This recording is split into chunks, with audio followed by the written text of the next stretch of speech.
جارچا بالکل غیر آباد جنگل تھا یہ. ہمارے مورث اعلیٰ ایران سے سید محمود برقع پوش، جن کا مزار میفیئر گارڈن میں شاہ پور جٹ کے سامنے دہلی میں ہے. سید محمود برقع پوش غیاث الدین بلبن کے زمانے میں بنگال آئے اور بنگال سے پھر واپس ایران جا رہے تھے کہ ان کو مبارک شاہ بادشاہ جو دہلی میں حکومت کر رہا تھا اس نے روک لیا. ان کے ساتھ ان کے بھتیجے سید حسن اور سید حسن کے 7 بیٹے بھی تھے. مبارک شاہ نے جب ان کو روک لیا تو وہ وہیں دہلی میں رہنے لگے. ایران سے آنے کی وجہ یہ تھی سید محمود برقع پوش علیہ الرحمہ کی کہ ایران پر حملہ کیا تھا تیمور لنگ نے. تیمور لنگ نے چونکہ سبزوار خرد میں جو ایران کا ایک شہر ہے، قصبہ ہے، جس میں ہمارے تمام بزرگ آباد تھے. تیمور نے جب حملہ کیا تیمور کی فوجوں نے تو ہمارے بزرگوں نے جنگ کی، اس میں کچھ لوگ شہید ہو گئے. اور سید محمود اپنے بھتیجے سید حسن کو، جن کی سن صرف 5 مہینے کا تھا، ان کو اپنے آغوش میں لے کر، اپنی گود میں لے کر، برقع پہن کر وہاں سے نکل آئے اور وہ بحری راستے سے بنگال آئے تھے.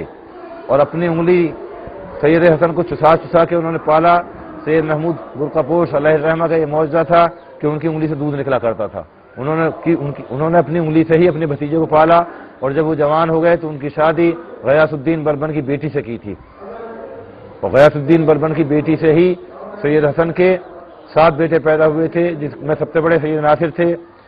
ان کے بعد بن کے معظم ہیں، پھر میر میرا ہیں، اسحاق ہیں،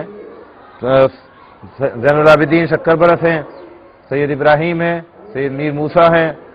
اس طرح یہ 7 بیٹے سید حسن کے غیاث الدین بلبن کی بیٹی سے پیدا ہوئے، جن کو لے کر وہ واپس ایران اس لیے جا رہے تھے کہ بنگال میں جو غیاث الدین بلبن کا بیٹا حکومت کر رہا تھا وہاں ایک شیر آدم خور آ گیا تھا.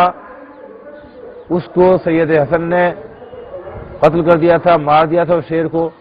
تو اس پر ان کے سالے نے، جو اس وقت کا بادشاہ تھا وہاں حکومت کر رہا تھا بنگال میں، وہ ناراض ہوا کہ آپ نے بغیر میری اجازت کے اسے کیوں مار دیا، میں اس کو خود مارتا. بس اس بات پر سید حسن ناراض ہوئے اور انہوں نے کہا کہ ہم واپس ایران جا رہے ہیں. مگر جب اب ایران جا رہے تھے تو بادشاہ نے بہت کوشش کی روکنے کی، وہ نہیں رکے. تو بادشاہ نے ایک اپنا پیغامبر بھیجا دہلی کے بادشاہ مبارک شاہ کے پاس کہ تو ان کو روک لے، یہ سید ہیں، ان کی ہندوستان میں ضرورت ہے، ان کی ضرورت ایران میں نہیں ہے. اس لیے مبارک شاہ نے ان کو ہندوستان سے ایران نہیں جانے دیا اور مجبور کر دیا اس بات کے لیے کہ آپ یہیں رہیں گے.